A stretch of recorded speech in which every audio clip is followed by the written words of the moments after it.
আসসালামু আলাইকুম। কোটা আন্দোলনের সর্বশেষ তথ্য নিয়ে আপনাদের সামনে হাজির হয়েছি।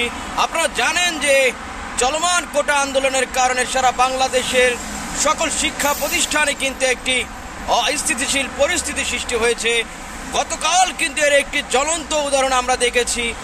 অনেক কোটা আন্দোলনের সংস্কার প্রতিবাদে যারা অংশগ্রহণ করেছেন, অসংখ্য অগণিত আপনার শিক্ষার্থী কিন্তু আহত হয়েছে এবং আমরা প্রায় 5 থেকে 6 জনের মতো একজন শিক্ষার্থী নিহত হওয়ার ঘটনা কিন্তু আমরা জানতে পেরেছিলাম। কিন্তু আজকের ঘটনা যদি বলে থাকি, জাহাঙ্গীরনগর বিশ্ববিদ্যালয়ে কিছুক্ষণ আগে কোটা আন্দোলনের শিক্ষার্থী প্রতিবাদকারী এবং পুলিশের সাথে একটি ধাওয়া পাল্টা দেওয়া এবং সংঘর্ষ হয়েছে। এখানে পুলিশ কিন্তু টিয়ার সেল এবং রাবার বুলেট সহ গুলি বর্ষণ করেছে।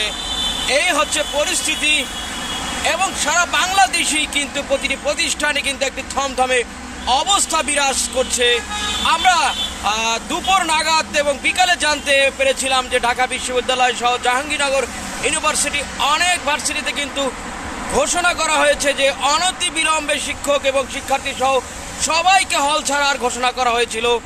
কিন্তু জাহাঙ্গীরনগর বিশ্ববিদ্যালয়ের শিক্ষার্থীরা সেটাকে প্রত্যাখ্যান করে তাদের প্রতিবাদ কিন্তু অব্যাহত রেখেছিল এবং তার একটি প্রতিক্রিয়া হিসাবে আমরা দেখেছি যে জাহাঙ্গীরনগর বিশ্ববিদ্যালয়ে শিক্ষার্থী এবং পুলিশের মাঝে ধাওয়া পাল্টা দেওয়ার ঘটনা এবং এখনকার যদি আপনাদের সর্বশেষ তথ্য জানায় যে জাহাঙ্গীরনগর বিশ্ববিদ্যালয় কিন্তু একটি থমথমে অবস্থা বিরাজ করছে এবং ঢাকা ইউনিভার্সিটিতেও ঠিক এমনই অবস্থা রয়েছে।